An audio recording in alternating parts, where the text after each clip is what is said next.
Boa tarde a todos e a todas. Sejam muito bem-vindas à nossa live Covid-19 Saúde Mental do Trabalhador Docente Técnico na Universidade.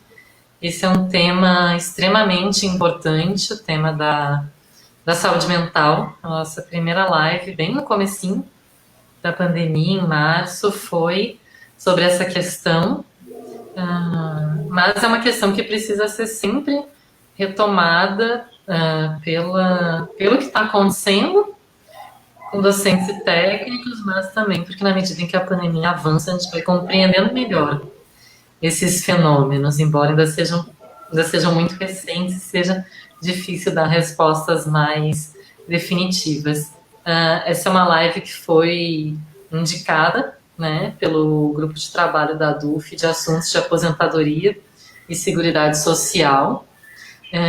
E a gente achou que era uma live muito importante da gente fazer, convidando o Sintuf para estar presente, porque nós, trabalhadores da universidade, temos sido muito afetados, ainda que às vezes de maneira diferente, por essa questão do trabalho remoto e as pressões para ensino remoto. Então, a gente achou que tinha que falar para além da situação docente. Agradeço muito a Bárbara e ao Pedro por terem topado prontamente o nosso convite, por terem arrumado um tempo nas suas agendas, né, nesse período de intensificação do trabalho que a gente está tendo, do trabalho e de outras demandas também, demandas domésticas principalmente. Por terem se disponibilizado a participar. A Bárbara é professora da UF em Campos, o Pedro é da coordenação do Sintuf, e a gente vai ter nessa live a dinâmica que a gente tem tido nas outras lives. Então, falas iniciais de 15 a 20 minutos para cada um, e depois a gente abre para as perguntas, comentários que vocês podem ir fazendo mesmo durante a fala dos nossos debatedores aqui no chat da live, que eu vou sistematizando, e quando a gente abrir para esse momento de discussão, eu passo para a Bárbara e para o Pedro. Então, muito obrigada a quem está nos assistindo, agradeço mais uma vez em nome da DUF, a Bárbara e ao Pedro, e a gente vai começar com a fala da Bárbara.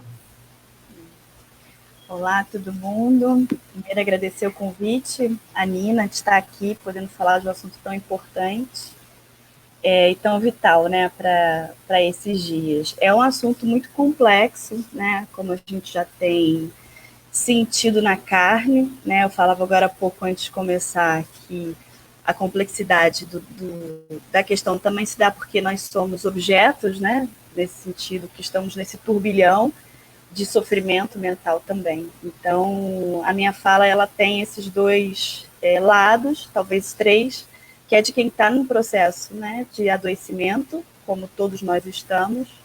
Eu tenho conversado, né, com alguns amigos, né, de que quem não está triste ou doente, ou pelo menos adoecido nesse processo todo, algo está errado, né, porque de algum lugar é natural que a gente esteja se sentindo mal nesse processo todo, né, dado que a gente não está descolado da realidade concreta que a gente está inserido, né. Então, eu acho que eu venho trazendo mais questões, né, mais perguntas do que respostas, mas eu gostaria de compartilhar nesse momento para a gente poder avançar junto, né? Então, agradecendo ao sindicato, né, e principalmente pela atuação importante que tem feito nesses tempos, né, ao Pedro também por compartilhar esse momento, né, e os debates. E eu meio que pensei numa fala, né, porque o que o Covid traz para a gente, como a gente tem pensado, é esse risco de morte iminente, né? Mas essa morte, ela não é só uma morte biológica, né? A gente também está em processo, e aí o recorte do servidor, eu acho que é o que eu gostaria de destacar, né? No processo de uma mortificação simbólica, né? Uma mortificação em vida, que vem a partir dos ataques, né? Principalmente a nossa imagem. Então, o que eu queria pensar com vocês é que, para além do risco iminente de morte que o Covid coloca, né, em termos mundiais, a exigência do isolamento social, né, que a gente está submetido, que faz com que a gente rompa aí nossos laços afetivos, a nossa vida cotidiana, né, a gente sabe o quanto o laço social ele é um laço de fortalecimento, né, inclusive de construção de lugar no mundo, né, A gente tem aí essa ideia perdida de suspensão dessa vida ordinária e sem previsão de fim, né? Também é um outro causador de estresse, que a gente poderia dizer, né? Ou de medo do futuro e de produtor de adoecimento, né? Mas eu queria destacar dentro dessa camada toda, né?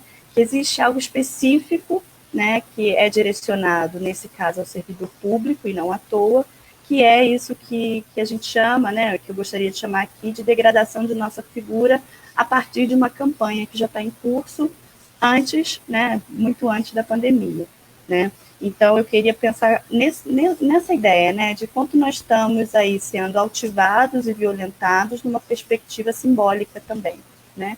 E, como resultado, o que se produz disso é adoecimento psíquico, né. Então, a gente está inserido num cenário muito difícil, né, porque apesar de haver algo que a gente compartilha com todo mundo, dado que a pandemia é mundial, algo específico direcionado aos servidores, né? E não à toa, né? Então, eu queria pensar também, em certo sentido, né, dessa nossa atuação enquanto servidor público, uma atuação de manter vivo, né, uma espécie de mantenedores das políticas públicas, né?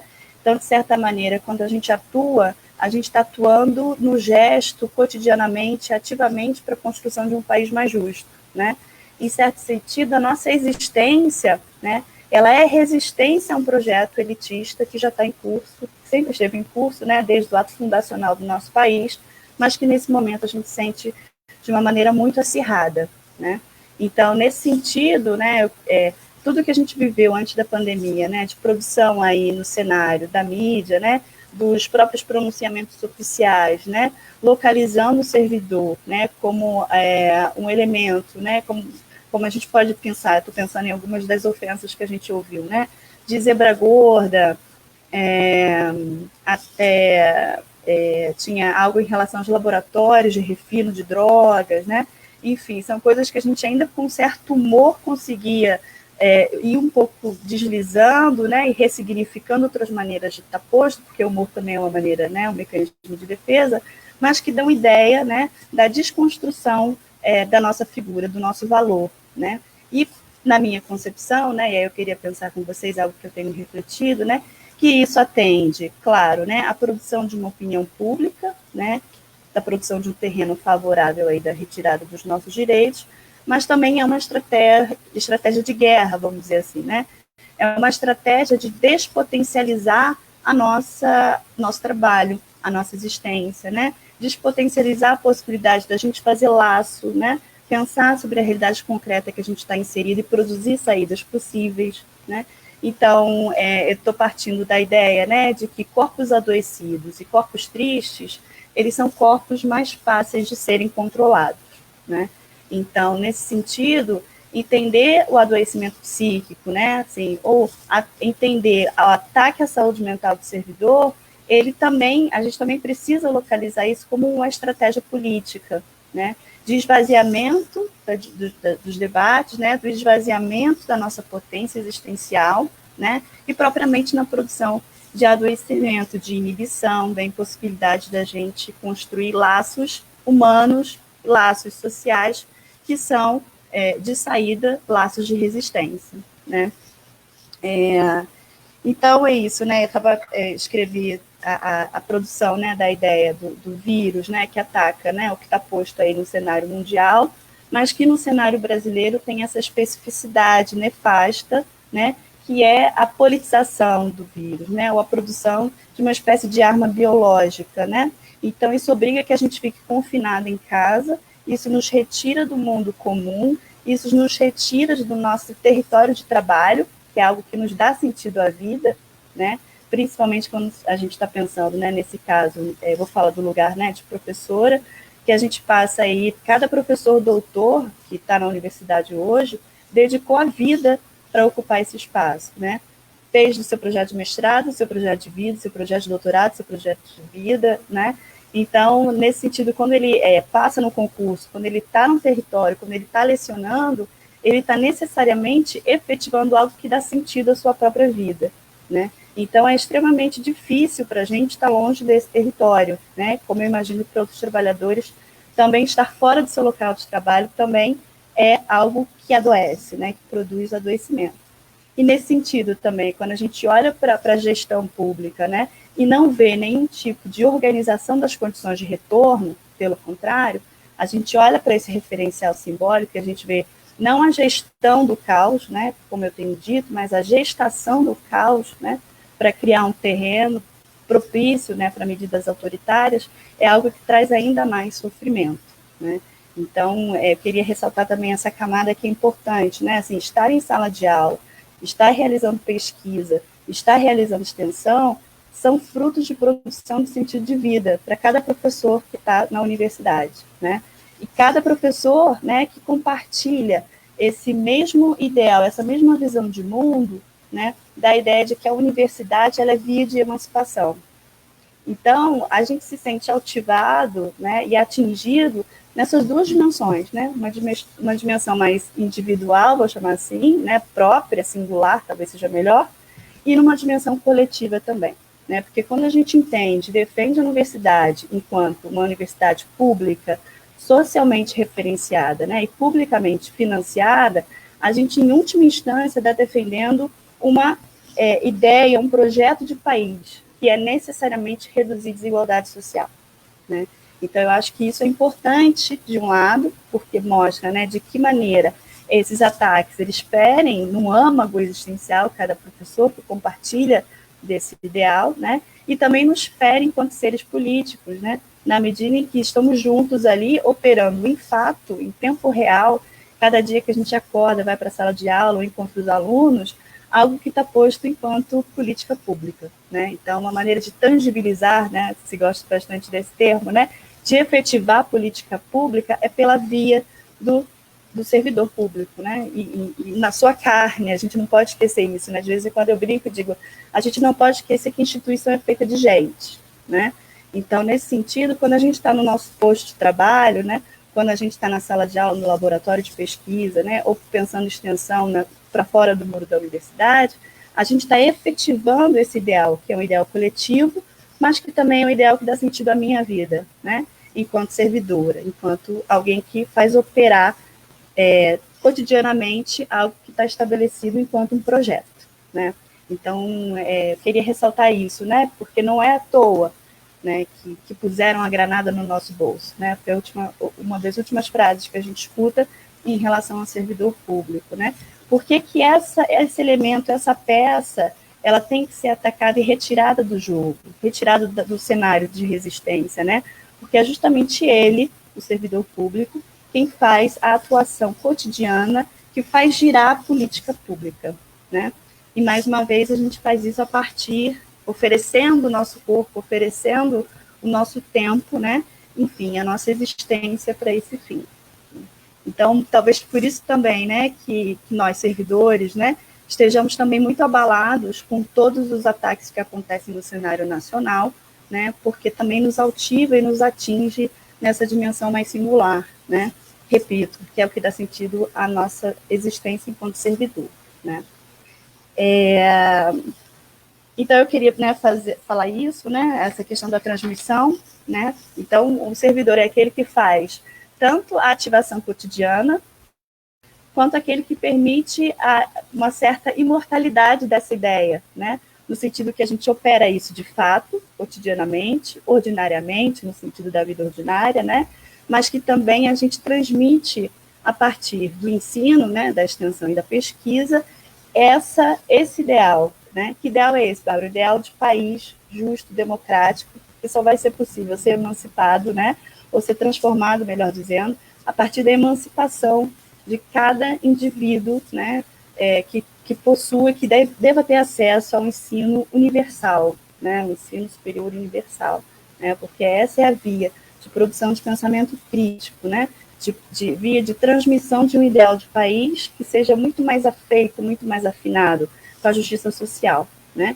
Com os ideais democráticos que tão caros, né? Que a gente tem defendido com tanta vontade, né? Porque nesse sentido, ao trabalhar, ao transmitir, né? Ao sermos mantenedores desse pacote, né? No sentido dessas ideias, né? Desse projeto, a gente faz necessariamente resistência a esse ideal de país, né, desigual, né, que segrega, que marginaliza, né, um ideal de um país elitista, né? Então, a gente se vê, eu me encontro muitas vezes fazendo essa fala dentro da universidade, dizendo, né, a universidade tem que ser um espaço democrático, né? Ela não pode ser um espaço que marginaliza, né, que retira as pessoas, se não inclui, permitir o livre acesso, se trata disso, né? Então, eu queria ressaltar isso, né, que é um ataque simbólico que está vinculado a uma degradação da nossa figura, né? E isso é muito importante. E aí a gente encontra isso, né, fora e também dentro do próprio espaço universitário, né? Então, são lutas que a gente tem que travar fora desses espaços e dentro desses espaços, o que torna as coisas bem mais complexas, né? Então, quando a gente fala, por exemplo, de trabalho remoto, né, é algo que também é produtor de sofrimento, né? Se a gente fala, então, de trabalho remoto sem uma ampla discussão com a comunidade acadêmica, a gente está triplicando esse sofrimento, né? Por quê? Porque eu já estou numa situação, né, enquanto brasileira, sem saber qual é o futuro, né? Como vai se dar a questão do vírus no sentido da pandemia biológica, né? Já tenho percebido, né, que a relação de isolamento social só faz acirrar fissuras sociais, né? Fissuras não, hiatos, já rompeu há muito tempo, né? Que são fundacionais do nosso país, né? E isso me traz sofrimento, né? E eu ainda, dentro da instituição, encontro, muitas vezes, não um convite a pensar coletivamente e daí me fortalecer. O que eu estou querendo dizer? Eu já estou no cenário nacional colocada no sentido de objeto, né? Frente ao qual eu não estou enquanto sujeito, né? Eu não estou decidindo em relação nem à política, nem ao isolamento social, pelo contrário. A gente se sente completamente num turbilhão à deriva de decisões que não têm levado em consideração as ciências, as organizações, né, o Mundial da Saúde, as organizações oficiais, os referenciais simbólicos, que eu quero dizer oficiais, né? Pelo contrário. Então, eu já estou, nós, né, já estamos numa situação de deriva, né? E aí, quando eu não sei quando a gente não sabe se o isolamento acaba agora, se vai acabar depois, qual é a previsão que isso está posto, né, em países que têm organizado a gestão dessa situação, a gente já está entendendo que existem momentos de flexibilização e retorno, né, como se coloca no Brasil, que sequer isolamento houve, né, no sentido coletivo, no sentido de política pública, né, o que deixa as coisas muito mais incertas, né? Então, o que eu quero chamar a atenção é que a gente já está no cenário de incerteza, né, enquanto humanidade, né, e também, nesse caso, na condição de trabalho, né. Então, eu não sei qual é a perspectiva de retorno. Ninguém sabe, Bárbara. Não, ninguém sabe, mas eu não estou podendo nem falar sobre isso e coletivamente elaborar uma saída possível, né? O que eu estou querendo dizer é o seguinte: na medida em que a gente convoca a comunidade acadêmica, né, na medida em que eu sou convocada enquanto trabalhadora a pensar as realidades concretas do meu trabalho frente ao trabalho remoto, a possibilidade dele, né, eu vou produzindo também elaboração, né, psíquica, eu vou produzindo saídas, né, e vou tendo a possibilidade de elaborar o sofrimento a qual eu estou inserida, né. Então, o que eu estou querendo dizer? Quanto menos espaços de debate democrático, né, a gente tiver na universidade, mais adoecidos estaremos, né? Ou, dito de outra maneira, né, a possibilidade do debate público coletivo é uma forma também de fazer enfrentamento à saúde mental ou ao adoecimento psíquico, melhor dizendo, né? Então, enquanto trabalhadora, né, enquanto servidora pública, eu tenho sentido falta desses espaços coletivos, né, de fóruns, de grupos de trabalho, em que eu possa, ao mesmo tempo, né, me colocar enquanto sujeito no mundo, e não enquanto objeto, que sofre esse turbilhão e fica à deriva, mas que quem pode tomar lugar frente a esse turbilhão e algo produzir coletivamente. Então, no momento de isolamento social, a produção coletiva ela é extremamente saudável, para dizer o mínimo, né, é extremamente potente, né? Porque a possibilidade da gente construir algo, né, com o outro, né, e, de certa medida, resgatar a existência, né, ou o sentimento de existência dos laços sociais e também enquanto ser social, né? Ser que faz parte de um coletivo, né? E por que eu estou dizendo isso? Né? Porque se a gente pensa em trabalho remoto, a gente não pode pensar só no preenchimento de uma proposta, né? A gente tem que entender quem são os trabalhadores, né? Quando a gente faz a ampliação do acesso na universidade, a gente também está falando que a classe trabalhadora é doutora hoje, né? E está nas universidades. E nesse sentido, qual é a condição de trabalho que essas pessoas têm em casa? Eu preciso me perguntar e perguntar aos meus colegas docentes, né, como eles estão em casa. Qual é a condição concreta de seu trabalho? Eles têm filhos? Essas mulheres que dão aula, doutoras, professoras, são mães solo? Né? Elas têm condições de compartilhar o cuidado doméstico? Porque a gente sabe, né, que o trabalho doméstico ele foi, né, construído como algo, né, a feminização do cuidado, que a gente chama, né? Eu preciso pensar isso, eu preciso pensar por que no período de pandemia a publicação dos homens pesquisadores mais que dobrou, enquanto das mulheres nunca se viu tão baixo. Eu preciso entender que isso é realidade concreta de condição de trabalho. E eu preciso levar isso em consideração quando eu estou falando de trabalho remoto. Eu preciso levar em consideração, né, o fato de que eu tenho colegas que estão cuidando dos seus pais idosos de grupo de risco.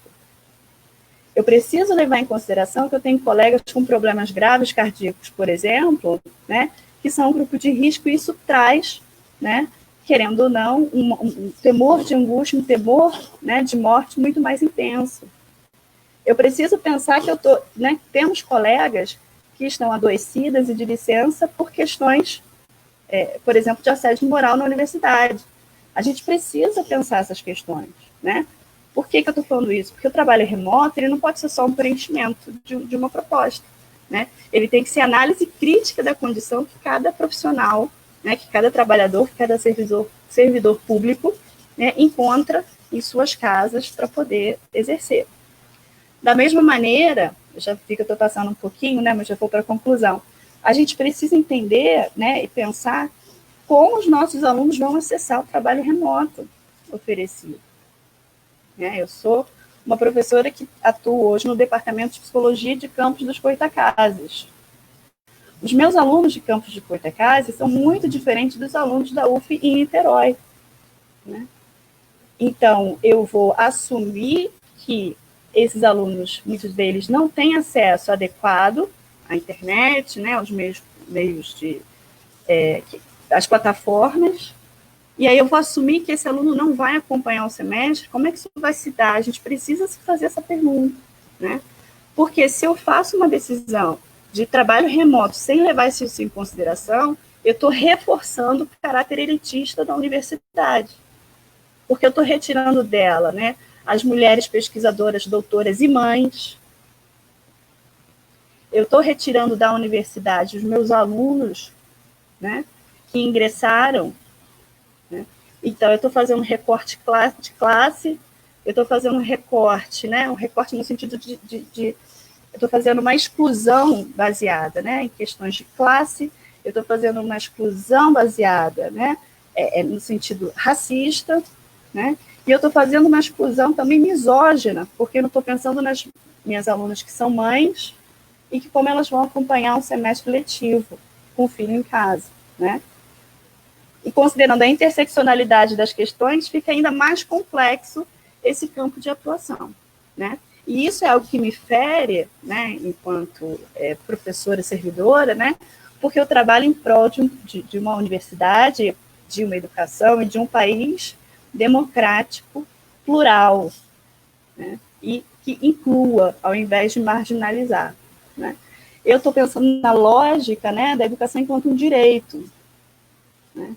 E o grande risco da gente ceder, né, enfim, da gente fazer o famigerado EAD, né, é perder o caráter tão importante da nossa educação a duras penas conquistados, né? Ceder e reduzir a educação a uma mera mercadoria, né? Então, tudo isso é produção de sofrimento psíquico, né? Tudo isso nos atinge na nossa saúde mental também, né? Eu já extrapolei bastante, eu vou encerrar aqui pensando e também fazendo uma dedicação, Nina, se você me permite, a essa fala e também ao debate daqui a pouco, eu posso falar um pouco mais, porque eu pensei em algumas saídas também, né? Eu falei, não vou ficar só na crítica, mas eu também quero apontar algumas saídas, eu acho que a gente tem algumas saídas, tá?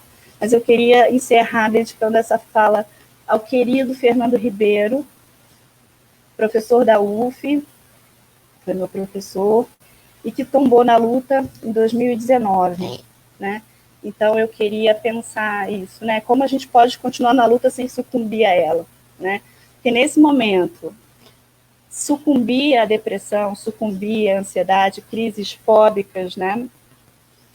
Nesse momento, sucumbir à tristeza é fazer valer a necropolítica, né? Então, eu penso que criar recursos para que nós estejamos firmes dentro do possível, saudáveis, né? E com condições de extrair alguma felicidade, apesar de tudo, né? São meios da gente se manter de pé na luta, né? E por isso se manter saudável e o que há de possível de felicidade nesse momento é também resistência, né? É não deixar completar aquilo que a necropolítica estabelece como via, né? É nos manter vivos para operar a mudança e, de certa maneira, termos condições de sustentar, né, essa ideia e transmiti-la, né? Nesse sentido que eu pensei do servidor público enquanto mantenedor de política pública, né? É isso. Obrigada, Nina. Desculpa ter passado aí um pouquinho.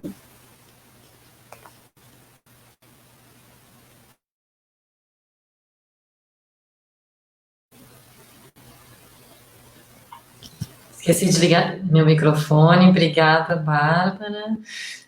Excelente referência ao Fernando, sou meu professor também. Tudo bom, durante a live, né, logo depois que a live começou, a gente foi informado aí nos comentários da saída do Weintraub. Então, um dia com emoções fortes, né? E aí agora eu vou passar então a fala para a live é auspiciosa. Pois é. Vou passar agora a fala para o Pedro, agradecendo mais uma vez aí essa parceria de longa data de lutas. Boa tarde a todos e a todas. Eu sou Pedro Rosa, sou diretor da Coordenação Geral do Sintuf e trabalho no Instituto de Psicologia da UF, aqui no Graguatá. Né? O que eu queria... Primeiro, é óbvio, agradecer aí o convite da DUF, é importante essa parceria, não só para essa live, mas diversos processos de discussões e lutas que a gente tem feito juntos. Acho que a gente, inclusive, até agora tem aproveitado pouco isso, né? Podemos fazer mais atividade, a gente tem, inclusive, atuado junto no fórum aqui de Niterói, realizados boas atividades, acho que essa é uma parceria importante nas discussões e nas lutas para que a gente consiga superar esse momento delicado e difícil. Para o tema de saúde mental nas universidades, né, acho que a gente comentou entre brincadeiras e verdades que é um momento tão turbulento agora, que tem dia que tem boas notícias que a gente até se alegra, e essa hoje foi boa notícia, né? A prisão do Queiroz e a queda do ministro é uma demonstração de que é uma pressão social, uma crise desse governo, e que felizmente tem levado aqui ali algumas boas notícias, que a gente pode se animar, isso nos oxigena para seguir a luta. Esse tema eu fiquei pensando como abordar. Esse tema é porque nesse tema aí no momento, né? Como um fenômeno é novo, né? Nunca vivemos uma pandemia.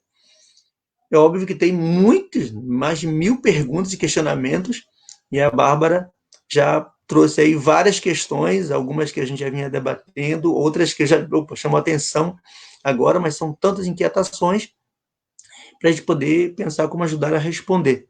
Então a gente aproveita essa live para ver como é que a gente ajuda a contribuir nesse debate. Então, como pensei aí, tanto agora para a discussão, mas um pouco da minha história de militância, né? Era primeiro, qual é o papel da universidade? Como é que a sociedade vê a universidade? Que para mim esse seria a história do seu papel. Eu sempre, desde que comecei a militar na universidade, ainda como estudante, sempre pensei de a universidade ser um espelho para a sociedade, um modelo que deveria ser aplicado para toda a sociedade. Essa seria a lógica da universidade.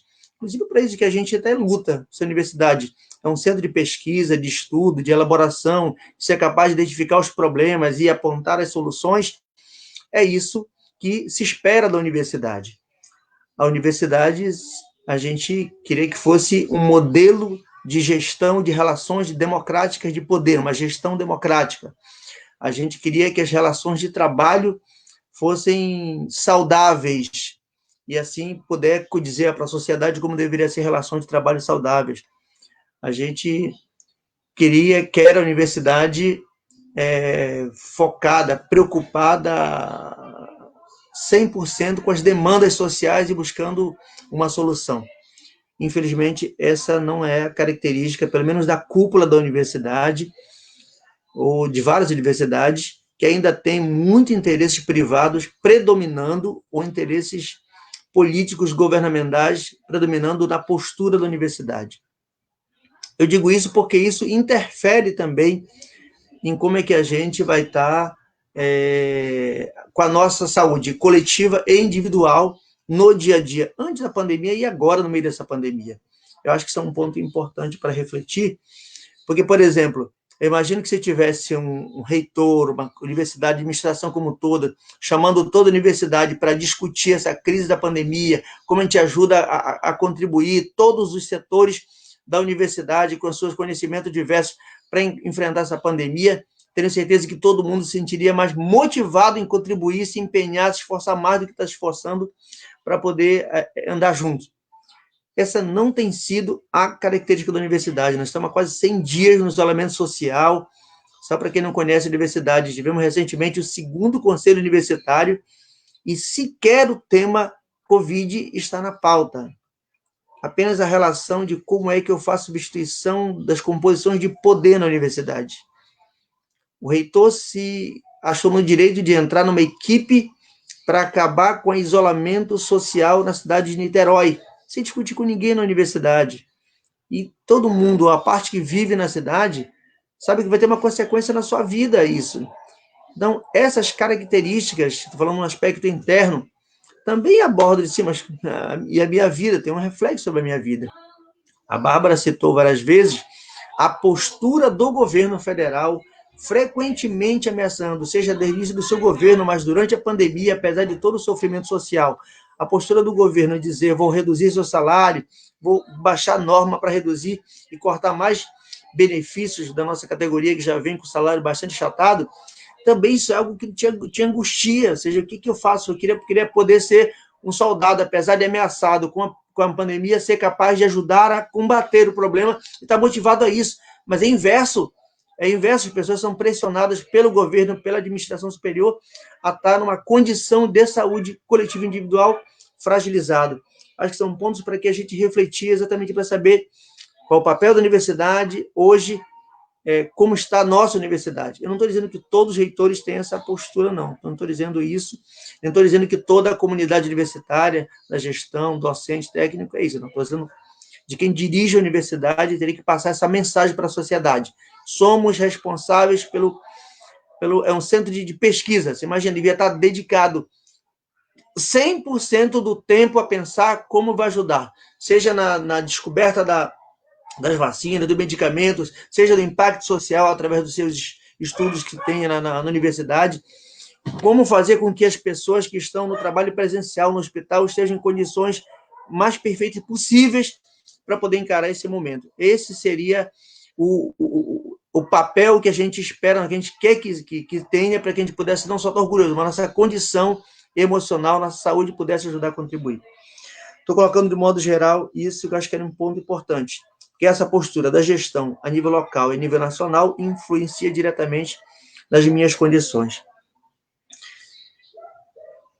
Algumas coisas já colocadas pela Bárbara, assim, pensando no primeiro, um outro ponto, num ponto chamado do aspecto global da pandemia.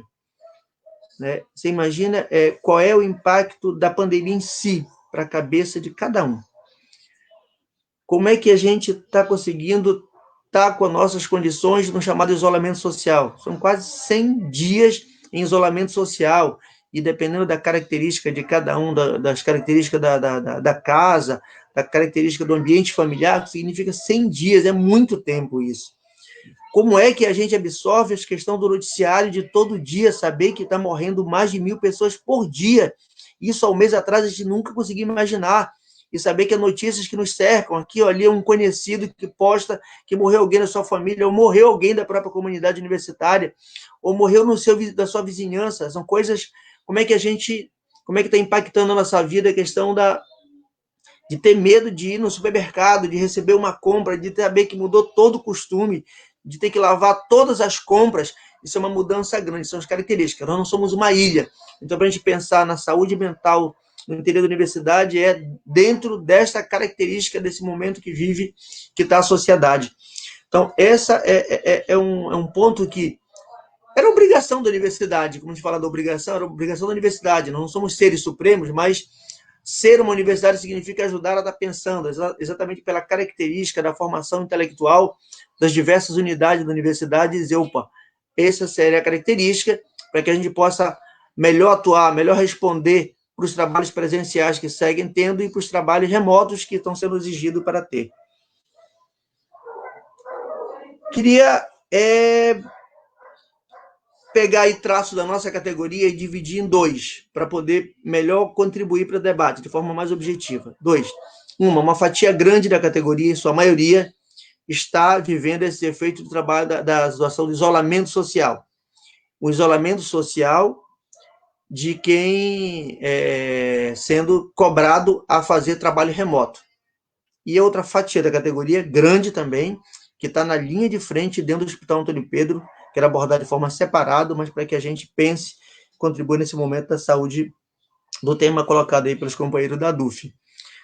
Por exemplo, essa fatia nossa que está no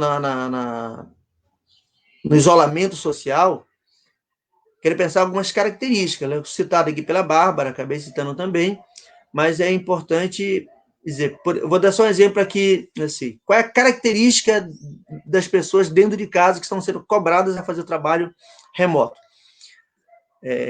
Para que ninguém possa imaginar que é possível ser a mesma coisa, eu estou dentro do ambiente do trabalho na universidade, e eu, ao transferir para dentro de casa, supostamente tendo o computador, e eu posso tentar exercer, é a mesma coisa. Não é.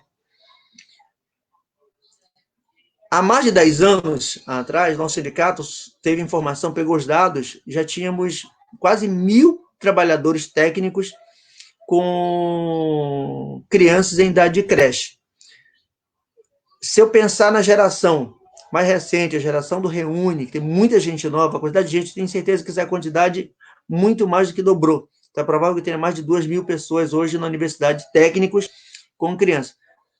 Você imagina o que é uma mudança grande. Eu estou falando porque tenho 2 nessa idade, mas é uma característica da nossa categoria. Quem tem que cuidar dos seus idosos? Mãe, avós? Como é que significa estar 24 horas? É uma nova realidade muito grande. E como é que eu posso ser cobrado a exercer um trabalho remoto? Por exemplo, o foco da universidade, como eu disse agora há pouco, que não é de como me esforçar para ajudar a combater, é como fazer e obrigar o funcionário técnico a ter um plano de trabalho remoto. Eu tenho que estar justificando o meu ponto eletrônico. Veja o absurdo. Todos sabem que nós estamos em casa, quem não está trabalhando presencial, mas nós temos que mandar um relatório para a chefia dizendo que eu estou para poder justificar o meu ponto eletrônico. Essa é obrigação, hein? É uma norma que obriga a fazer isso. Nós temos que apresentar um plano de trabalho. E na ordem que baixou o reitor e a Progep, simplesmente define que você tem que ter...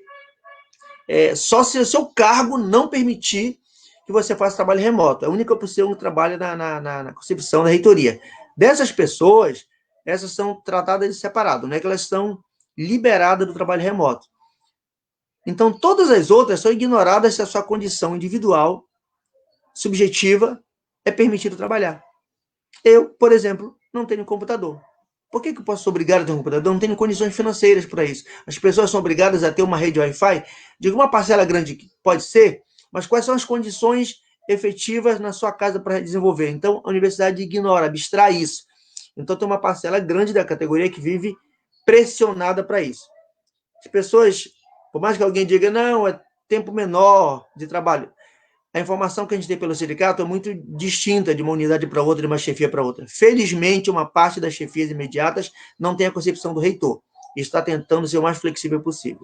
Felizmente. Mas uma parcela está utilizando a concepção do gabinete central e está fazendo assédio escandaloso. Tem informações de companheiros recebendo e-mail em grupo dizendo por que você não entregou o relatório como a maioria conseguiu entregar, dizendo nome, assim, explicitamente. Então, essa conduta da gestão não ajuda em nada no aspecto global. Então, isso nós precisamos muito encarar. Infelizmente, a gestão não tem essa... A gente solicitou como sindicato uma reunião para discutir esses pontos, para ser capaz de ser flexível. Sequer responde quando marca, desmarcou e depois não marca novamente. Essa é a conduta. Nosso ponto de vista contribui para o problema mais geral, pelas políticas do governo, que também nos deixa bastante mal. Quando eu trato de hospital, é muito importante que cada um dê atenção para isso. Apesar de eu não trabalhar em hospital universitário, eu já fui diretor da saúde da Fazubra e milito durante muitos anos com os companheiros do hospital, com as companheiras especialmente, né, que são a maioria mulher. Então, isso nos faz também aprender. Só pelo fato de trabalhar em hospital, já sabe que, mesmo antes da pandemia, era lidar permanentemente na fronteira da vida e da morte, com pacientes sofrendo e, às vezes, sorrindo porque sai do problema da enfermidade. Essa é uma angústia constante. Você imagina um hospital dentro de uma universidade que, por décadas, vem sofrendo a política de ter que se adequar para ser entregue a uma empresa privada como a EBSER, significa que reduziu o número de funcionários, porque não abriu concurso, quem fica sobrecarregado, há um processo de assédio moral constante por parte da empresa, então já é um adoecimento antes mesmo dessa pandemia.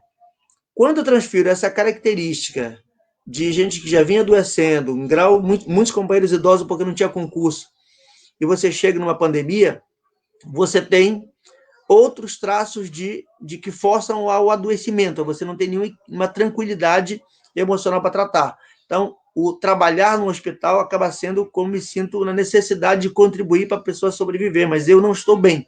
Esse é um relato constante que a gente ouve. Por exemplo, a gente teve que ingressar na justiça para garantir a liberação das pessoas do grupo de risco. A universidade, a procuradoria entraram na justiça contrária à decisão, para ter uma ideia. Então, as pessoas estão sob a vontade da própria gestão se vai liberar ou não. Então, você tem uma quantidade grande. A gestão da própria EBSER, por várias vezes, reuniu na frente dos outros, dizendo, se você pedir liberação para sair daqui, você vai perder o vale isso, o benefício aqui, todas as coisas, inclusive, que por fora da lei. Lógico que as pessoas com salário ruim, já mal de dinheiro, preferiram arriscar sua vida, e muitas sacrificaram as suas vidas, porque sabiam que estavam sendo pressionadas a ficar trabalhando, apesar de não ter condições. Essa é uma característica. Quando as pessoas relatam que não estão bem, são que se afastaram, que não conseguem trabalhar, ainda são vistas por muitos gestores dentro do hospital como pessoas que estão com preguiça de trabalhar, ou seja, isso não pode ser depressão, não pode ser uma crise de não ter equilíbrio mais para tratar isso.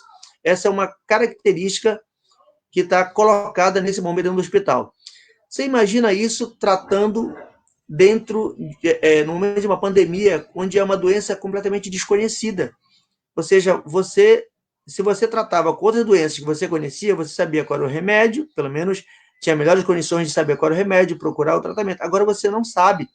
E dentro do hospital não tem política de dizer, eu vou atender a pessoa aqui, vou fazer teste, porque não tem. As pessoas estão indo com medo de, ao voltar para sua casa, estar levando a doença para os seus familiares, e muitos estão levando, sem ter a menor condição de dizer. Então, são vários elementos que estão colocando exatamente que um trabalhador, especialmente do hospital, um trabalhador que está, como regra, bastante adoecido e sendo pressionado a exercer a sua função e tentar atender ao paciente. Tentei trabalhar dessa forma para entender essa característica da saúde mental hoje. Eu quero ir concluindo para que a gente saiba o quanto é difícil ter o equilíbrio emocional suficiente para que a gente possa para que a gente possa seguir trabalhando, seja de forma remota, seja no hospital universitário, na perspectiva de contribuir para enfrentar esse problema. Não temos como aliados nem os governantes e também não temos a gestão da universidade. Quem está no hospital também enfrenta uma situação de que é uma empresa privada, onde a sua meta não é uma meta social de tratar a saúde. Então, aqui encerro um pouco para relatar esse momento que está vivendo a nossa categoria. Seguimos assim, não só pensando junto, mas como enfrentar junto esse problema. Só para pensar num ponto, que é um assunto bastante forte do hospital agora, que para além da falta de EPI de qualidade, uma parcela muito grande da categoria ainda vive a pressão de que sabe que está trabalhando no risco máximo. A gente reivindica que a pessoa receba o adicional de salubridade no grau máximo, que era essa característica. O reitor chegou a divulgar isso no site da universidade, que todos estariam recebendo. No dia seguinte, não só não aplicou, uma grande quantidade de companheiros não está recebendo, alguns não estão recebendo nenhum centavo, como o reitor ainda se acha no direito de responsabilizar o Sintuf por isso, porque ele estaria, não poderia passar por cima de um pedido judicial. Mente descaradamente. Então, tudo isso são elementos que estão levando não só uma revolta diante do momento muito delicado para a nossa categoria e para a universidade. É um pouco isso, a gente agradece o espaço aqui e fica na guarda das perguntas também.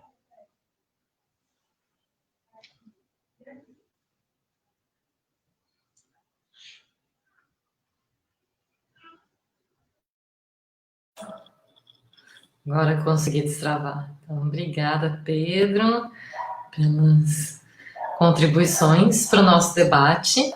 A gente tem um primeiro comentário com algumas perguntas, né, que fala justamente dessa questão do assédio moral, que não se interrompe na quarentena, que muitas vezes até se intensifique a relação disso com a saúde mental, né, dos servidores e das servidoras. Então, pedir para vocês comentarem um pouquinho mais isso.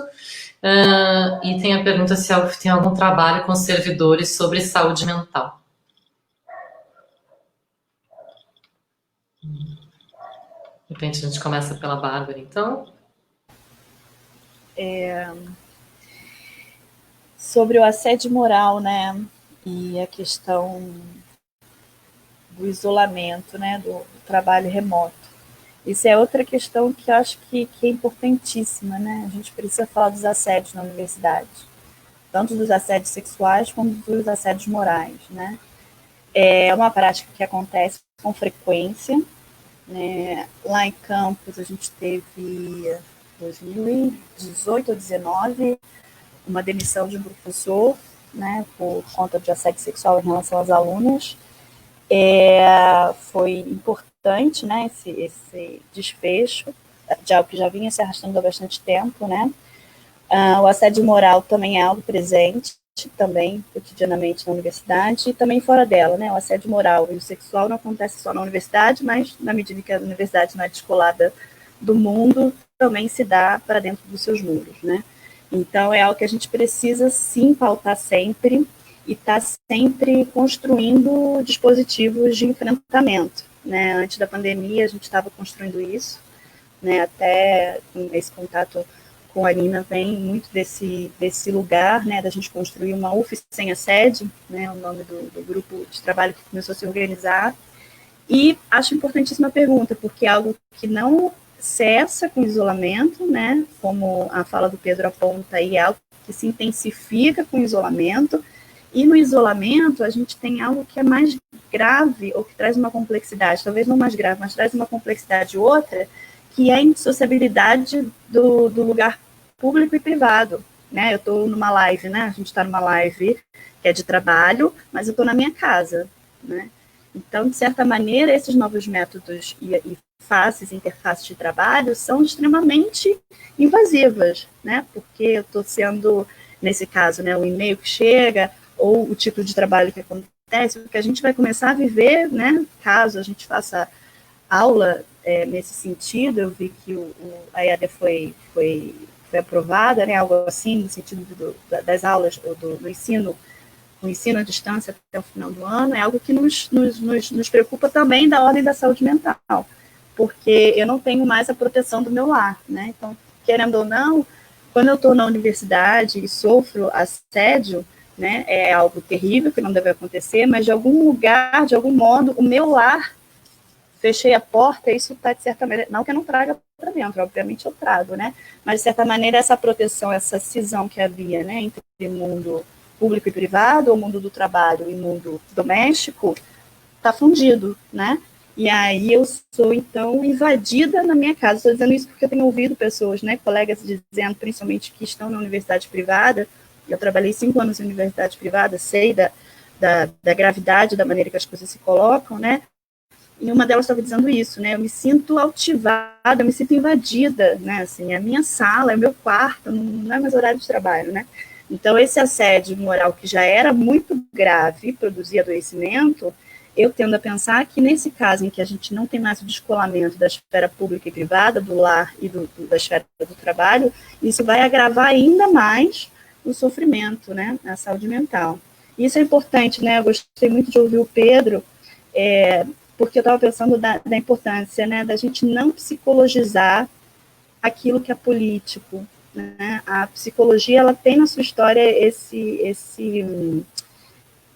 essa marca, né, de tornar como se fosse algo de, está ansioso, está com síndrome de pânico. Não, ele está sendo assediado e está reagindo a isso, né. Então, eu acho que a psicologia, ela tem que se comprometer, né, e politizar, trazer a análise complexa, né, desse fenômeno, porque esse fenômeno exige dessa maneira, né. Então, é entender, sim, que se trata de violência, e por isso adoecemos, né? Então, só para reforçar um argumento que eu não falei no início, o adoecimento enquanto uma resposta. Então, nesse caso dessa pergunta, né, a saúde mental, ela vai estar muito mais abalada e atingida, porque ela vai ser uma maneira da gente responder isso, que já é tão grave, no âmbito de uma invasão também do lar, né? Então, a gente vai ler um e-mail desse enquanto a gente está cuidando do filho, né? Então isso fica muito mais violento. E se existe algum processo na UFSC de saúde mental do servidor, eu vou falar só que eu desconheço, assim, eu não conheço nenhuma campanha, a não ser, pelo menos no campus em que eu estou inserida, no campo que eu estou inserida, né, lá em Campos, não conheço nenhuma atividade que pense o acolhimento, a saúde mental do servidor.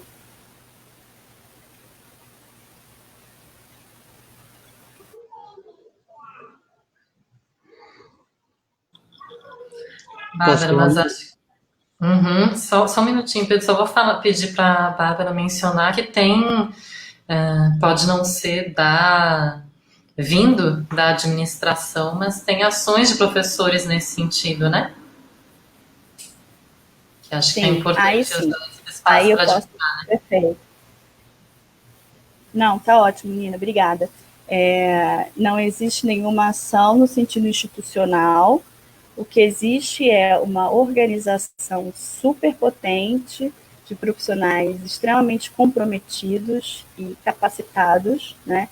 Eu tenho a alegria e a honra de dividir o departamento com elas, que é a professora Luana da Silveira, a professora Elizabeth Pacheco e a professora Bruna Brito, que junto com os coletivos da cidade organizaram uma rede chamada Convida, que tem oferecido atendimento e acolhimento psicológico à população nesse momento de pandemia, né?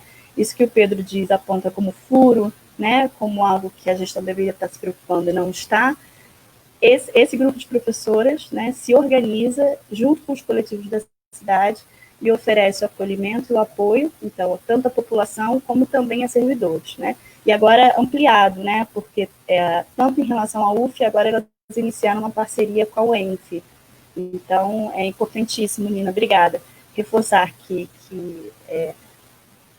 a organização, ela não vem da instituição, né, mas são também pessoas que representam a instituição, porque são UF, né, mas articulados e promovendo um serviço de alta qualidade e que, mais uma vez, insisto no argumento, né, articula tanto no aspecto da saúde mental quanto o aspecto do enfrentamento político, né, das questões que a gente está inserido hoje. Então, sim, nesse sentido, sim, o pessoal do Convida tem rede no Instagram e acho que também no Facebook. Produzem material, acolhimento, divulgam informação, porque eu acho que uma frente de luta hoje, né, é a gente produzir informação, compartilhar informação, né, cientificamente baseada, né, fazendo uma luta aí frente à guerra da desinformação. Então, sim.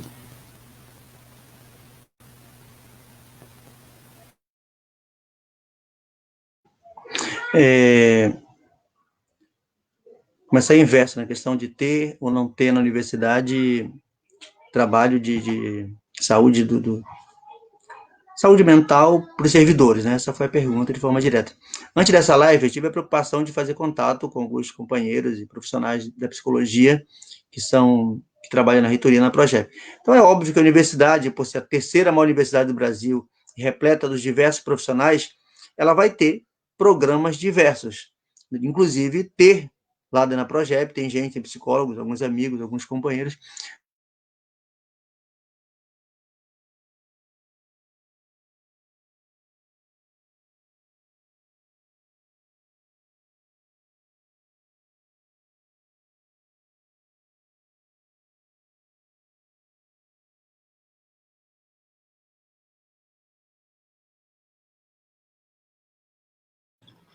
Aqui para mim congelou, Pedro.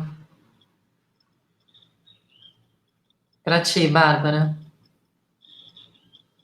Está com o microfone desligado, eu não estou te ouvindo. Aí, como é que vai ser o ensino remoto assim, né? Eu também está congelado para mim. Achei que eu tivesse caído, mas foi ele que caiu. Não, deu algum problema na internet do Pedro. Aí ele saiu da live. Vamos ver se ele entra de novo. Consegue voltar. Né? Não tem uma live que eu assista ou que a gente realize que não aconteça esse tipo de coisa, né? Mas aí, se a gente pensar, né, na possibilidade de uma sala de aula, como faz, né? Assim, é inviável, né? Sim, exatamente. As atividades síncronas são absolutamente inviáveis, né? Isso a gente está falando de condições de internet de docentes e de técnicos, né? Imagina de estudantes.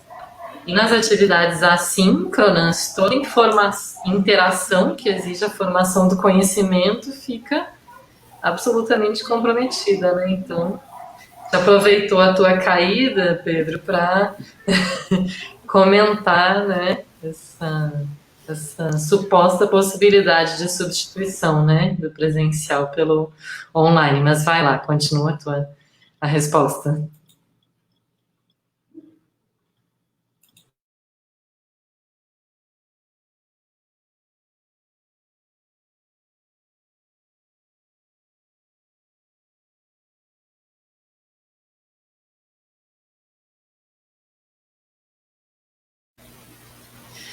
Ele Acho que caiu deu de problema novo. de novo ali. Quer dizer, agora imagina isso, né? A gente dando aula e acontecendo isso conosco e com a internet dos estudantes mais ainda. E com filho debaixo da mesa. Será que é comigo ou com você, Zenina? É com você. É contigo, Pedro. Com a gente continua aqui. E você acredita que hoje a gente troquei a internet? Ou seja, supostamente está melhor? Só ficar atento, porque de repente voltou aqui. Não, só quero tentar então aproveitar que voltei. Duas coisas. Sempre universidades, e essa aqui também, tem alguns programas. Eu tive esse cuidado de fazer contato com os profissionais da Progep, e na hora eu entendi uma coisa, quando eu perguntei e falei do hospital. Ele disse, não, mas eu sei que no hospital deve ter uma política de atendimento, profissionais assim, assim. Então, o problema que tem que discutir era qual é o alcance desses programas, qual é a a lógica deles, inclusive o alcance deles.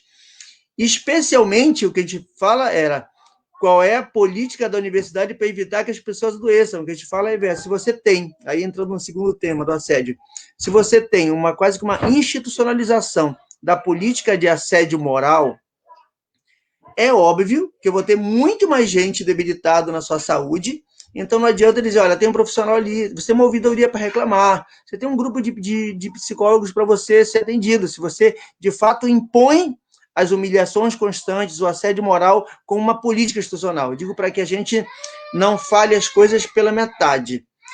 Nós, pelo Sintuf, a gente, inclusive, chegou a fazer uma parceria com uma professora, a professora militante, que agora está na Europa, a professora Terezinha Martins, uma das mais brilhantes especialistas que discute assédio moral, e a gente, inclusive, decidiu fazer várias reuniões setoriais para que as pessoas se sentissem mais à vontade para falar da questão do assédio moral. E é assustadora a quantidade de denúncias de assédio moral. Isso eu estou falando antes da pandemia, era algo assim muito assustador, né? A gente tentava estimular pessoas a reagir, as pessoas a se organizarem, a enfrentarem, a denunciarem, e a nossa categoria tem tentado dar esse passo. A gente já escreveu mais de uma revista sobre isso, cobrou, já tem vários anos atrás, inclusive, que a gente votou no Conselho Universitário, existiu uma comissão sobre assédio moral, e a reitoria simplesmente sentou em cima, por anos, enrolou, e ignora que você tem que ter um espaço para dizer, eu quero denunciar em algum lugar que eu sou assediado. No meio da pandemia, são os exemplos que a gente vem aqui ou ali ouvindo. É um pouco o que eu disse aqui. Seria um exemplo de alguém que, numa rede pública de internet, é chamada de dizer, por que você não entregou, por que só tal pessoa não entregou relatórios da sua avaliação do trabalho remoto. Então, uma humilhação deste nível. Então, há um processo que era assédio moral é uma política de recursos humanos da universidade, assim, sem nenhuma dúvida. Isso leva com que a gente seja, óbvio, é um elemento fortíssimo para as pessoas adoecerem. Vou dar só um exemplo para a gente encerrar aqui nessa parte. Um amigo meu, até militante, né, que está com uma situação de saúde ruim, né, estava respirando mal, teve febre no ambiente da família dele, mas ele não estava com coragem de ir ao hospital, não estava com coragem, e estava pressionado a entregar um relatório X dessa história do trabalho remoto. E também não tinha computador. Teve que sair de casa e procurar um ambiente X, contato de alguém que tivesse computador para ele mandar um relatório. Eu fiquei pensando o quanto devia estar na cabeça dele a mil, que era para cumprir um papel desse, que eu vou chamar de ridículo, esses relatórios que têm que ser feitos, e a pessoa sabe que não deveria estar exposta na rua e está fazendo isso com medo de sofrer alguma punição. Então, esse é um quadro assim, bastante gritante, que a gente já vivia muito antes da pandemia e também no meio da pandemia. Ainda tem uma parcela de chefias da gestão da universidade não querendo observar o que é a gravidade do momento que está aí pelo mundo, e como disse a Bárbara, não sabemos nem quando isso termina. Por enquanto é isso.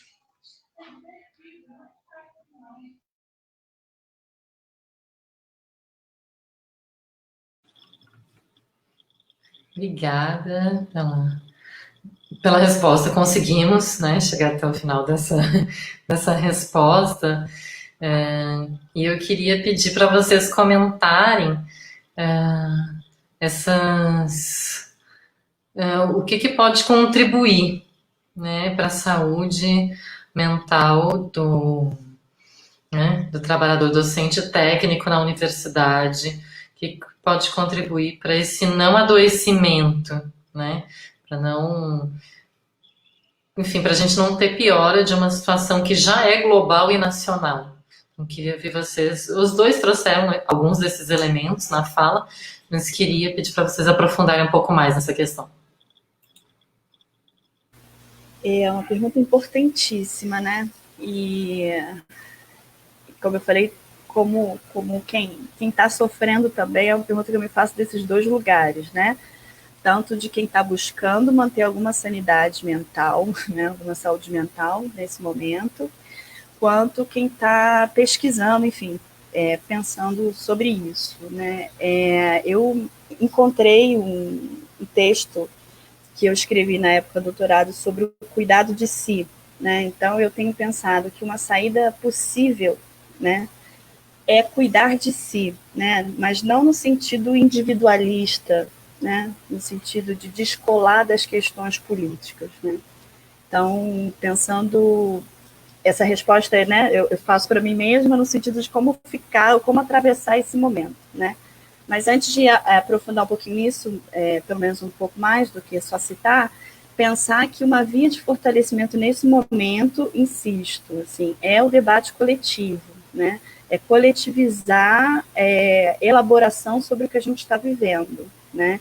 Isso é uma forma da gente compartilhar, ressignificar juntos, né? Porque a gente pode pensar que a gente está no nível de que a psicanálise chama de puro trauma, né? No sentido, Pedro começou a falar dele assim, nós nunca vivemos antes uma pandemia, né? E aí, tanto Pedro quanto eu dissemos, né? É uma pandemia, mas que também tem ataques de outra ordem que nos altivam e nos mortificam. É um risco de morte. Nesse sentido, né? Eu posso falar pela psicanálise, de onde eu estou situada, referencialmente, né? Em relação à teoria, é que a gente não tem possibilidade ainda de falar sobre isso, né? Então, o trauma é a impossibilidade de recobrir com palavra, né? Então, a gente não sabe, são só perguntas, o que está acontecendo, como morrem 40 mil, já a gente vai contabilizando, um por minuto, 1.000 pessoas por dia, é até difícil a gente fazer esses cálculos, né? E isso necessariamente me diz da minha finitude, me diz do tempo que eu tenho, que eu posso me contaminar, enfim, né? Então, só para dizer isso, né? Que a possibilidade da gente bordejar junto essa falta de sentido, e uma maneira possível de fazer isso é coletivamente.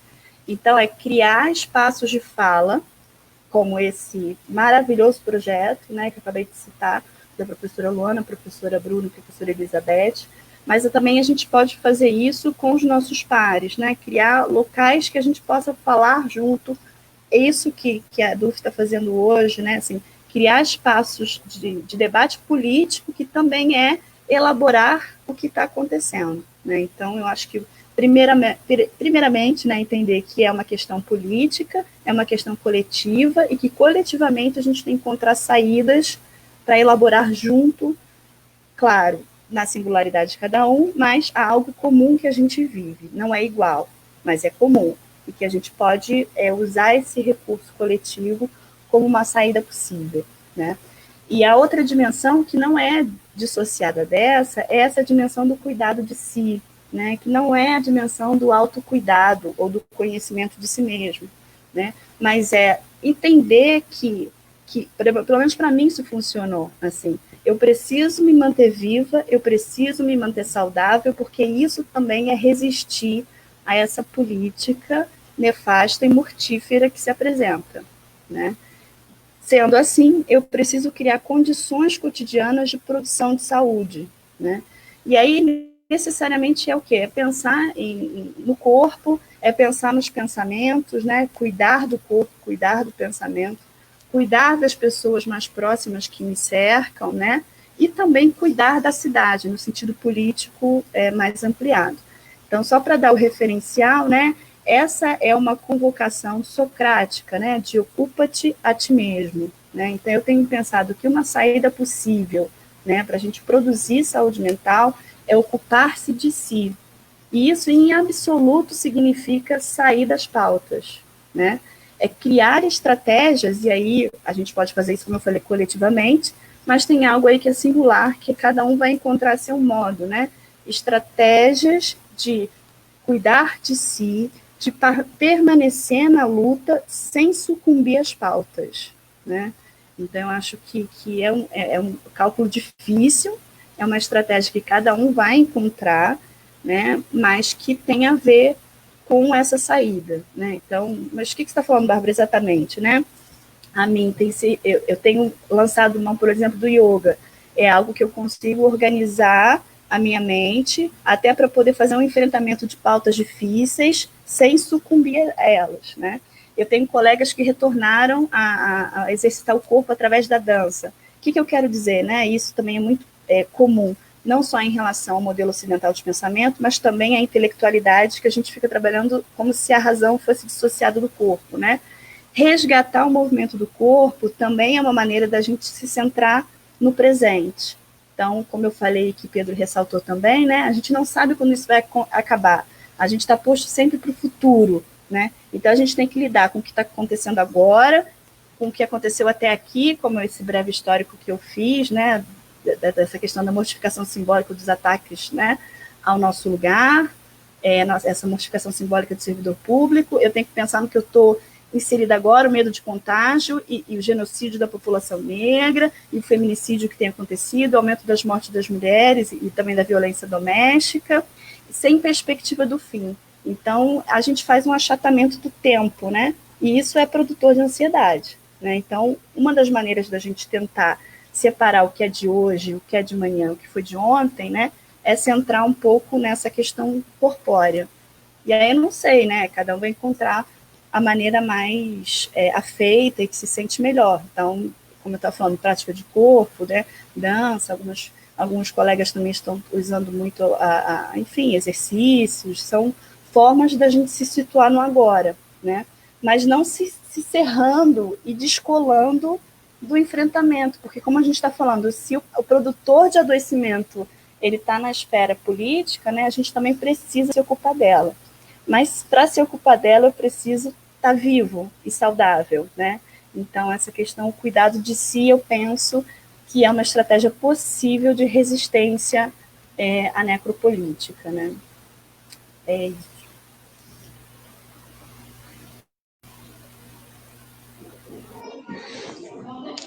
Vou usar o termo aí da Bárbara, na condição também de sindicalista, que talvez seja a melhor resposta à pergunta colocada pela Nina, que era a lógica coletiva, o coletivo, é o caminho permanente para encontrar a melhor solução, inclusive a solução individual. Estou falando isso na condição de sindicalista, falando de diversidade, e obviamente.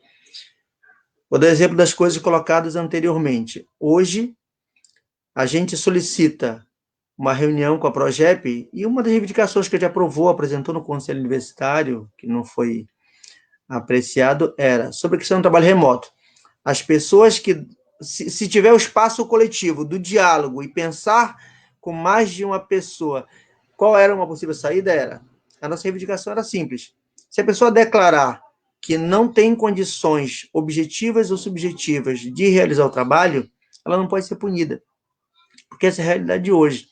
Então, isso é coisa de outro mundo? Não. É um pedido relativamente simples, só que tem um efeito muito grande para aqueles que estão fragilizados nesse momento. Se eu posso dizer, eu não tenho condições, porque eu tenho que cuidar disso, daquilo outro, porque eu não tenho na internet, porque ela cai toda hora, porque eu não tenho no computador, eu não posso ser punido. Porque se tiver a ordem de que, se eu tenho que fazer isso, eu obrigatoriamente vou ficar mal. Então, a saída coletiva é ter o espaço do diálogo. Estou tentando só pensar bem no mundo da universidade. Algo que era possível. Estou falando de trabalhar com mais de 5.000 técnicos, então essa era o possível. Se eu for falar de Antônio Pedro, que é um mundo, a indústria da vida e da morte lá o tempo todo, é óbvio que eu preciso ter espaços coletivos para poder discutir a fundo como deveria se proceder para que eu me sentisse em condições de trabalhar dentro do hospital, o atendimento de forma mais humana e eu me sentir tranquilo. Ser capaz, primeiro, de identificar o problema. O problema são EPIs? Então, significa discutir com os pares, com o sindicato, com a comissão de trabalhadores, com os representantes lá dentro, para dizer quais são os problemas dos EPIs, para que eu me sinta seguro para atender o paciente. É o problema da escala, é muito sobrecarregada? Qual é o problema que me deixa... Então, se tiver um espaço coletivo para discutir e decidir, certamente eu vou encontrar mais solução, mais fáceis soluções. Na universidade como um todo, olha o que nós estamos reivindicando, que a universidade é apenas um espaço de discutir. O conselho universitário não é um espaço nem democrático, mas já é um espaço coletivo, que eu poderia, a partir das opiniões diversas, dizer, é correto a universidade orientar a reabertura da cidade? É correto a universidade trabalhar com ou seja, ser mais amplo para saber que vai ter um efeito depois das decisões. Estou dando um exemplo a partir do debate que está acontecendo atualmente na universidade, que era querer que mais pessoas discutam a situação atual. Porque quando eu vou discutir o problema atual, eu não vou discutir só o computador, eu não vou discutir só a internet. Eu também vou discutir o que eu falei no início, o papel da universidade para a sociedade, contribuir. Porque eu também vou me sentir motivado se eu ver que a universidade ela é um importante motor para enfrentar a realidade mais global. E é isso que estou citando. Assim, qual seria a solução para não pensar em iniciativas individuais? Era o global da universidade pode ser um motivador para que eu me sinta tranquilo e contribua para o problema de modo geral. Eu coloquei isso porque hoje está sendo exatamente inverso. Nós não vemos a nossa universidade, que poderia ser um ponto muito importante de contribuição no enfrentamento. Por onde é que vai sair a solução dessa doença? A descoberta de vacinas e remédios? Pelos centros de pesquisas científicas. A universidade, quando ela abdica de ser aquilo que ela deveria ser, ela ignora. Uns hospitais universitários que têm vários excelentes profissionais que poderiam estar dedicadíssimos pensando como contribuir, não tem sido essa a escolha. Então, a decisão coletiva, vou usar o termo da Bárbara aí, era pensar qual o nosso papel, falando como ser parte de uma universidade. Então, o olhar para enfrentar esse problema. Eu me sentiria mais feliz, esse é o termo, né? Ou em melhores condições, minha saúde mental, se eu dissesse, vou trabalhar dentro de um hospital que seja, se eu me sentir em condições, se eu souber que eu não vou trazer contaminação para a minha família, se eu souber que vai ter um teste lá para saber se eu estou bem de saúde, se eu... Então, elementos que era, quais são os problemas para saber como é que eu encaro. Só que, para concluir, é que ao não ter vontade, de fato, eu não quero que as pessoas se sintam decidindo junto comigo, porque o interesse não é coletivo, eu, óbvio, vou trazer o impacto do adoecimento individual, que acaba sendo coletivo.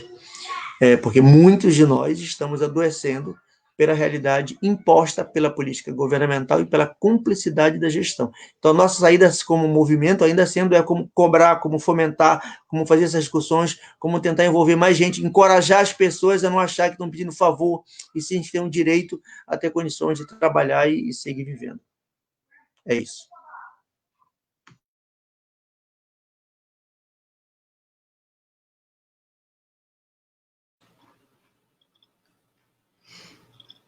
Bom, gente, agradeço a resposta de vocês dois aí, a pergunta, né? Estou dando uma olhada aqui para ver se deixei passar alguma pergunta ou algum comentário. Vou pegar um comentário que foi feito aqui e pedir para vocês falarem um pouco sobre as mudanças, um pouco mais, né? Que os dois já falaram, sobre as mudanças desse trabalho que antes, para a maior parte de nós, né? Tirando quem está na linha de frente, antes era feito de forma presencial e agora é um trabalho remoto e que, na maioria dos casos, teve uma intensificação, né, desse trabalho e uma não reformulação de demandas e de prazos, que a gente tem visto em diferentes esferas, né? A gente tem visto muito isso, não só, mas no governo federal, né? Então, de não adiar uma série de prazos e as pessoas precisarem manter ou, inclusive, aumentar uma produtividade para dar conta, com medo de que o coletivo se prejudique. Então, vou pedir para vocês falarem um pouco sobre essas mudanças do trabalho, essa normalização de uma situação que não é normal, intensificação do trabalho e a relação com a saúde mental.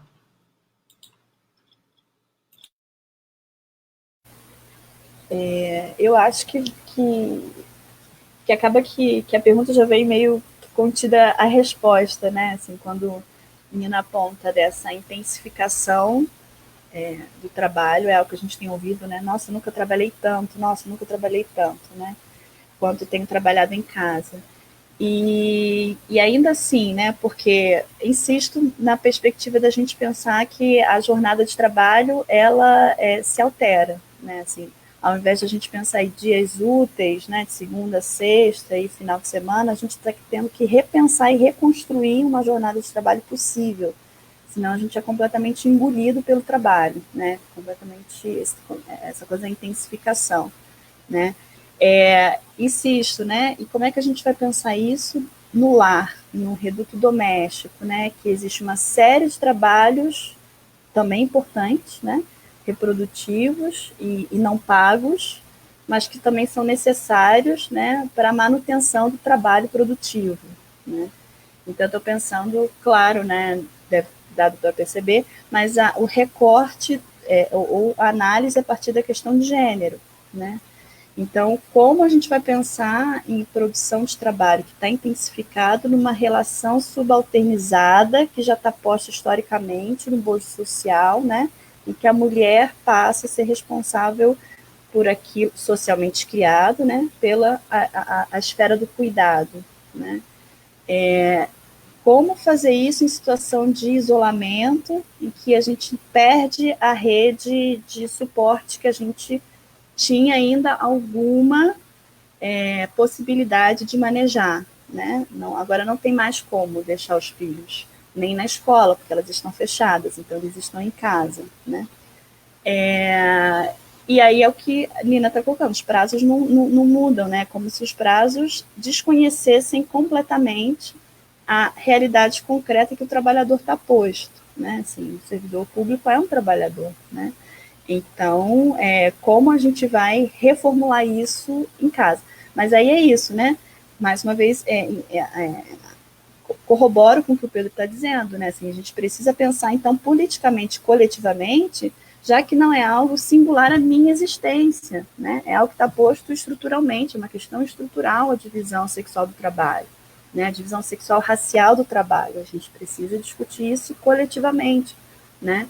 E aí a gente precisa negociar, né? Então, são os prazos que têm que se adequar à nova realidade. Não é a gente, como trabalhador, que tem que se virar e se reconstruir, se reinventar durante, né, nesse período, né? Hoje a gente recebeu um e-mail que eu achei muito esquisito, e aí eu compartilho com vocês, não sei nenhuma reflexão sobre isso, né? Mas uma empresa que chamou a gente para participar de uma reunião, né? Parece que é uma empresa que ensina os professores, ou ajuda os professores, auxilia os professores, já estou fazendo a crítica, né? Nesse exercício da aula online, né? Então, assim, isso ecoou na minha cabeça algo que eu ouvi numa universidade privada em 2014, né? Lá na universidade privada eu ouvi assim, professor não existe mais, daqui a pouco vai existir só design educacional, né? Então a gente precisa pensar essa uberização do trabalho intelectual, né? A uberização do trabalho da universidade. Então não são, então está meio confuso o que eu quero dizer, mas é o seguinte, não somos nós, professores, né, servidores, técnicos e professores, que temos que reformular a forma e os prazos. São os prazos que têm que comportar essa complexidade posta, né, cada vez mais acirrada. Insisto, não é algo que nasce com a pandemia, mas é algo que se acirra com ela, ou pelo menos que fica mais desvelado, né? O que? A divisão sexual racial do trabalho. A gente precisa pensar isso, né? A lógica também, né, de reduzir a educação a um produto, né, a mercadoria, né? Então, cadê o relatório, cadê o prazo, cadê a aula? Não é disso que se trata. Quando a gente está trabalhando em formação acadêmica, a gente não está falando em produtos como se as aulas e as pesquisas fossem produtos para a gente empilhar e apresentar, né? Não se trata disso, né? Eu acho que é reforçar, talvez, e aí é um exercício, insisto, Pedro, né? Concordo, só pode se dar coletivamente, de pensar, então, o que é a universidade, o que é o trabalho de um servidor, o que é o trabalho do professor, né? A importância do trabalho do técnico. Então, são perguntas, né, que a gente tem que fazer para além da questão do prazo. E são os prazos que têm que se adaptar a essas perguntas, que não se respondem facilmente, mas eles vão ter que esperar, né? Então, eu acho que é repensar, em última instância, né, só para concluir, a lógica de trabalho que a gente vem realizando nesses últimos tempos, né? A lógica de exploração do trabalho. Então, a gente tem que repensar essa questão dos prazos. Não sei se eu contribuí para responder ou para pensar junto. Eu acho que eu botei mais questões do que respondi, mas eu acho que também é uma condução, né?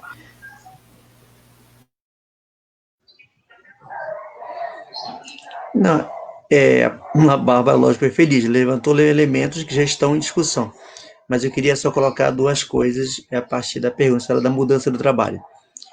Já está em debate no nosso meio, na nossa Assembleia aconteceu, algo que é, infelizmente, uma parcela não absorveu o impacto e a gravidade do que estamos vivendo. Por exemplo, ao tentar, dentro da universidade ou fora dela, instituído, tipo assim, essa é a regra, esses são os prazos que têm que ser mantidos, ou pelo menos tem que estar próximos,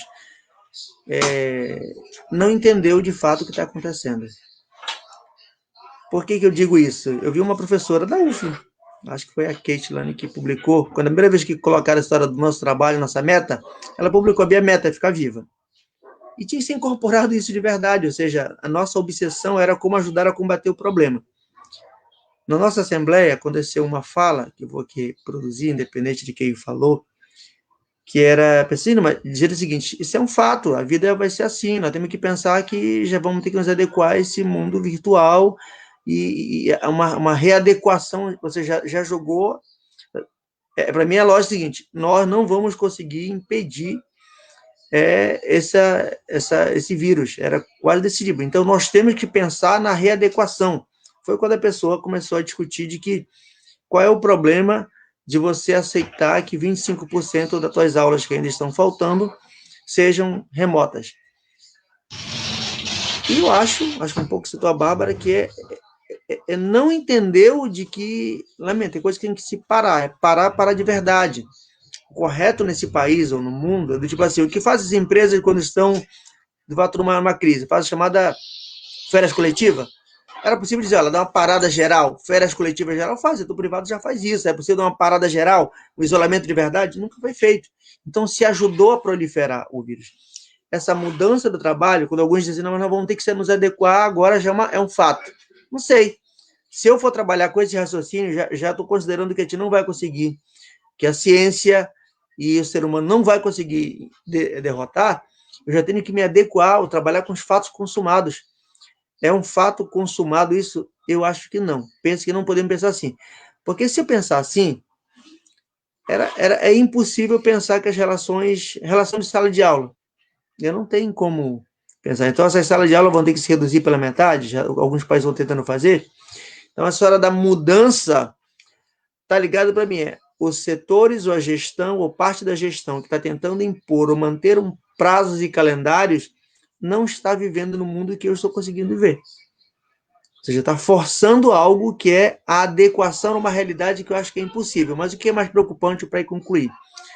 Ao tentar semear isso como natural, eu vou absorvendo aquilo que a iniciativa privada já faz na educação, que é educação à distância como regra, de que aquilo que foi citado pela Bárbara aqui, né, não preciso mais da presença física, elaboração, produção do conhecimento, ele pode ser o mundo virtual que já estão tentando impor.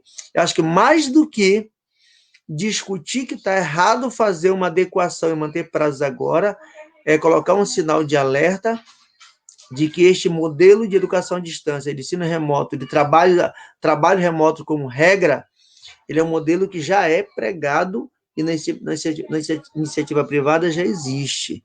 Eu acho que nós temos que continuar sendo um bastião de resistência, combatendo e dizendo, mesmo que sejam, como diz o reitor, algumas disciplinas para autorizar a pessoa a pegar o diploma, significa que eu vou estar autorizando de que as disciplinas, vou chamar de decisivas, que é as disciplinas de conclusão de curso, elas podem ser feitas na coxa ou sem nenhum critério de qualidade. Isso eu acho que nós não podemos aceitar. Acho que a DUF, o Sintuf, o Estudantil tem que ser firmes para dizer o que é que eu defendo como universidade, como educação de qualidade, como relação de trabalho saudável. Nós não podemos naturalizar a catástrofe social imposta e aceita pelos diversos governos e sob a cumplicidade de vários gestores de universidade.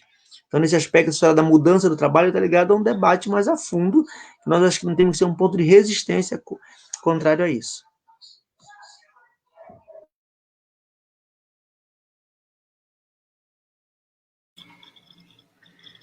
Obrigada pela resposta de vocês, gente. A gente chega com isso a 1h30 de live. E eu queria passar para vocês fazerem as considerações finais de vocês, eventualmente alguma coisa que acham que é importante reforçar, ou que vocês não conseguiram colocar na primeira fala e também não apareceu nas perguntas. Então, vou passar para vocês fazerem suas considerações finais e aí depois a gente encerra. Acho que mais agradecer, né, ao espaço e ao debate. É algo que, como eu falei, né, desses dois lugares de fala, né, da onde eu estou melhor situando a minha fala, que é enquanto quem está passando por um processo de adoecimento, como todos nós estamos, né, então é um efeito, né, produz um efeito de fortalecimento, né. Eu conversei com Ina um pouquinho antes, né, e ressaltei a importância do trabalho da ADUF, né, nesse momento tão árduo, de tantos ataques, né, de tanta mortificação, de tanta imprevisibilidade, né, olhar e de ruína simbólica das instituições, né, ter o sindicato atuante, né, como a ADUF, né, atuando ali, pautando as questões no cenário nacional, no cenário do interno da universidade, é um referencial muito importante, né, que tem produzido alguma segurança, né, alguma condição de estabilização nesse momento tão em última análise, não tinha pensado nisso, Nina, mas o sindicato está promovendo saúde mental, né, a partir do momento que não recua aquilo, né, a seu dever de enfrentar essas questões, porque são as questões políticas, insisto, quem tem produzido, né, o que tem desdobrado aí na nossa saúde mental. Então, acho que era só isso mesmo, assim, né, agradecer, falar da importância do sindicato, reafirmar, né, que a gente não pode ter o risco de psicologizar questões que são políticas, né, isso é muito importante, porque senão a gente fica submetido, a gente não pode ser, né, burocrata do autoritarismo, receber a informação, como o Pedro falou agora, eu adorei, me senti muito contemplada com a sua reflexão, né, a gente não pode naturalizar a violência, porque em última instância é disso que se trata, né, e criar condições para executar. Não, agora é AD, pum, temos que criar condições. Agora é remoto, pum, vamos nos organizar. Não, a gente tem que entender que isso é fonte de adoecimento psíquico, mental e de deterioração, de destruição de uma ideal, né, como a gente está falando, de uma universidade publicamente financiada e socialmente referenciada, né? Então, eu acho que a fala seria mais mesmo para agradecer e lembrar que a gente não pode desconectar processo de subjetivação, né, de processo social. Então, para a gente poder fazer algum enfrentamento possível, a gente tem que assumir a complexidade desse objeto, né, e enfrentá-lo, mais uma vez digo, coletivamente, né, elaborando junto esse momento. É isso, obrigada. Tá bem, para além de agradecer, é óbvio que o debate estava focado aí muito na questão da condição da saúde mental do técnico e do docente. Mas quando a gente pensa no mundo do trabalho, a saúde mental, vou dar um rápido relato para a gente fazer uma reflexão do conjunto dessa dor de cabeça que é essa pandemia. Uma das primeiras vezes que eu tive que sair nessa pandemia, que foi ao banco, e um dos bancos estava fechado, eu fui em outro, estava cheio de gente, daí eu fui no terceiro, eu não consegui entrar. Então, só esse pequeno gesto que tem que ir no banco e não tive condições de voltar. Mas você imagina a condição de um trabalhador que tem que pegar um transporte lotado todo dia, saber que ele está rodeado de gente possivelmente contaminada, tem que ir no ambiente do trabalho e saber que isso vai voltar para a casa dele, e a possibilidade de contaminar a família, a possibilidade de não ter um hospital. Então, quando a gente pensa aí na saúde mental do conjunto da classe, é que a gente é o seguinte, essa pandemia tem que nos trazer algum ensinamento, para quem quer, lógico, se esforçar para aprender. O ensinamento do conjunto da necessidade da ciência que tem que ser fortalecida, isso é um papel nosso, dos sindicatos, dos DCEs, a universidade como coração, a saúde que precisa ser pública e não uma mercadoria, como um pilar dentro dessa crise. E quando falamos da questão da condição de trabalho, seja aquele chamado ditos serviços essenciais ou não, né, que é o tema da nossa live aqui. Então, só coloquei elementos de que se a gente aborda o assunto da saúde mental para além dos muros da universidade, mas também que o momento da pandemia também traz a reflexão de que é um choque tão grande na nossa cabeça que tem que servir para a gente lutar a fundo para a necessidade de que o ambiente de trabalho seja saudável de verdade, para que a gente não adoeça só pelo fato de ter que ir trabalhar. Hoje nós estamos em um grau de exposição maior, aqueles que estão de fato na linha de frente, como nos hospitais, como os garis, como os rodoviários, esses, ou seja, é preciso que a gente batalhe para que o ambiente de trabalho seja alguma coisa realmente humano, coisa que está muito longe de ser nesse momento. Então, espero que tenha contribuído aí com um pouco de debate, um pouco de reflexão. Aprendi, lógico, aí com a fala da Bárbara como profissional e suas reflexões. Espero que a gente siga e construa novos ambientes, numa live, nas lutas, nas reuniões. E fica aqui o agradecimento do Sintuf.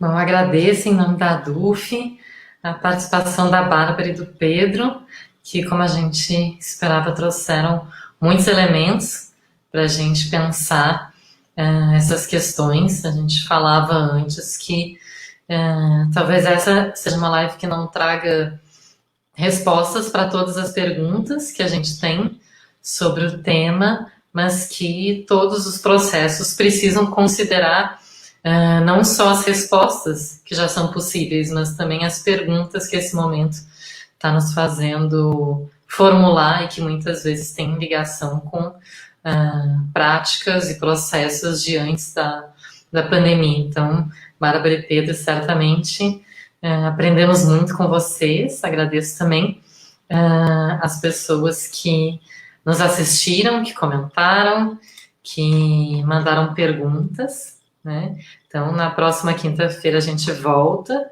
com essas lives que são sobre esses temas pertinentes à conjuntura.